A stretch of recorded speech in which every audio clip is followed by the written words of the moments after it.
আপনাদের সবাইকে স্বাগত জানাই আমাদের আজকের ভিডিওতে, যেখানে আমরা বিশ্লেষণ করব ওম মন্ত্র ও ওম তৎসৎ এর রহস্য নিয়ে। এটি এমন একটি মন্ত্র যেখানে সৃষ্টির সাথে জড়িত। এই ভিডিওতে আমরা জানব ওম মন্ত্র কত প্রাচীনকে ওম মন্ত্র প্রকাশ করল, ওম কোথায়, কিভাবে আমাদের মাঝে বিরাজমান, এবং কিভাবে তাকে উপলব্ধি করা যায়। আপনি কি কখনো ভেবেছেন ওম মন্ত্র জপের পরে কি হয়? ঘুমের আগে ওম মন্ত্র জপ করলে কি হয়? চলুন মূল আলোচনায় ফিরে আসি। ওম কি? ওম বা প্রণব মন্ত্র হল একটি পবিত্র ধ্বনি, যা হিন্দু, বৌদ্ধ এবং জৈন ধর্মে অত্যন্ত গুরুত্বপূর্ণ। এটি ব্রহ্মাণ্ডের আদি ধ্বনি বা কসমিক সাউন্ড হিসেবে বিবেচিত হয়। প্রাচীন ঋষিরা মনে করতেন যে এই এক অক্ষরের শব্দে সমগ্র বিশ্ব ব্রহ্মাণ্ডের শক্তি নিহিত। ওম নামের রচয়িতা কে? ওম কোনো মানুষের রচিত শব্দ নয়। এটি সনাতন ধর্মের শাস্ত্র অনুযায়ী আপৌরুষের, অর্থাৎ মানবনির্মিত নয়, ঈশ্বর প্রদত্ত। এটি বৈদিক ঋষিদের ধ্যান ও সাধনার মাধ্যমে উপলব্ধ হয়েছিল। কোন সময়ে আবিষ্কৃত হয়েছে? ওম এর উল্লেখ প্রাচীনতম গ্রন্থ ঋগ্বেদে পাওয়া যায়। এটি খ্রিস্টপূর্ব 3000 থেকে 5000 সালের মধ্যে সংকলিত হয়েছে বলে অনুমান করা হয়। অর্থাৎ ওম আবিষ্কার প্রকৃতপক্ষে কোনো নির্দিষ্ট সময়ের মধ্যে সীমাবদ্ধ নয়, বরং এটি সনাতন ধর্মের চিরন্তন বোধের প্রকাশ। ওম কোন শাস্ত্রের অন্তর্ভুক্ত?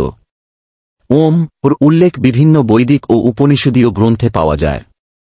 যেমন 1 ঋগ্বেদ, এখানে প্রথমবার ওম এর ব্যবহার দেখা যায়।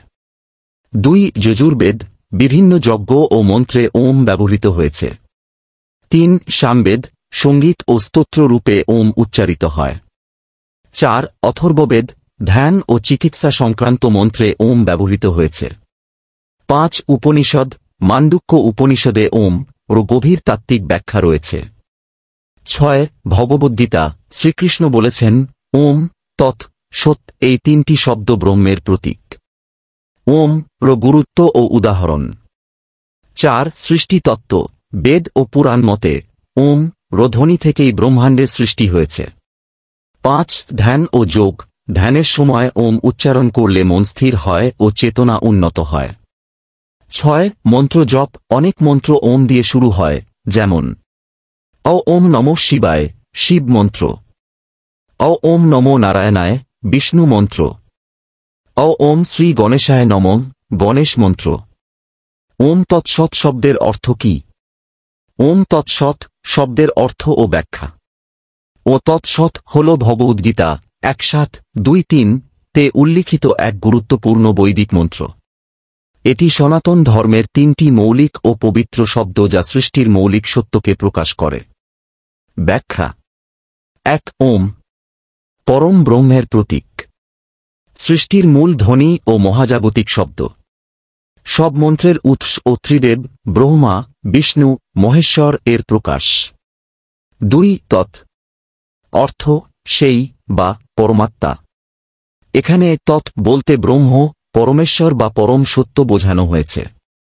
এটি নির্দেশ করে যে সত্য জ্ঞান ও মুক্তির জন্য সকল কর্ম পরমেশ্বরকে উৎসর্গ করতে হয়।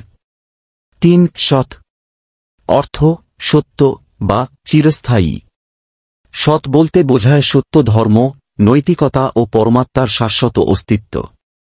যে সমস্ত কর্ম শুদ্ধ ও ধর্মের ভিত্তিতে করা হয় তা সৎ। সংক্ষেপে অর্থ। ওম তৎসৎ পরম ব্রহ্ম, ওম সেই, তৎ চিরসত্য, সৎ। অর্থ সব কর্ম ব্রহ্মকে উৎসর্গ করা উচিত, কারণ তিনি একমাত্র চিরন্তন ও সত্য। ভগবদ্গীতায় এই শব্দের প্রাসঙ্গিকতা 1:7-2-3। ওম তৎসৎ 3টি শব্দকে বৈদিক যজ্ঞ, দান ও তপস্যার পবিত্রতা রক্ষার জন্য বলা হয়েছে। এটি শুদ্ধ কর্ম ও আত্মশুদ্ধির প্রতীক। যে কোনো পবিত্র কাজে ওম তৎসৎ বললে সেই কর্মের শুদ্ধি ও পূর্ণতা হয়। উপসংহার। ওম হল আধ্যাত্মিক শক্তির প্রতীক এবং এটি সনাতন ধর্মের মৌলিক ভিত্তির অংশ। বৈদিক যুগ থেকে শুরু করে আধুনিক যুগ পর্যন্ত এটি জ্ঞান, শক্তি এবং ধ্যানের এক গুরুত্বপূর্ণ মাধ্যম হিসেবে ব্যবহৃত হয়ে আসছে। ওম তৎসৎ হল পরম সত্যের মূল সূত্র। এটি আমাদের শেখায় যে সমস্ত কর্ম ব্রহ্মকে উৎসর্গ করলে তা সত্য, শুদ্ধ ও কল্যাণকর হয়। এই মন্ত্র জীবনে গ্রহণ করলে আত্মিক উন্নতি ও মুক্তি লাভ করা যায়। ওম তৎসৎ। একটি কথা, আমার ভিডিওগুলো ভালো লাগলে অবশ্যই সাবস্ক্রাইব, লাইক, কমেন্ট, শেয়ার করবেন। পরবর্তী ভিডিও পেতে বেল আইকন বাজিয়ে দিবেন।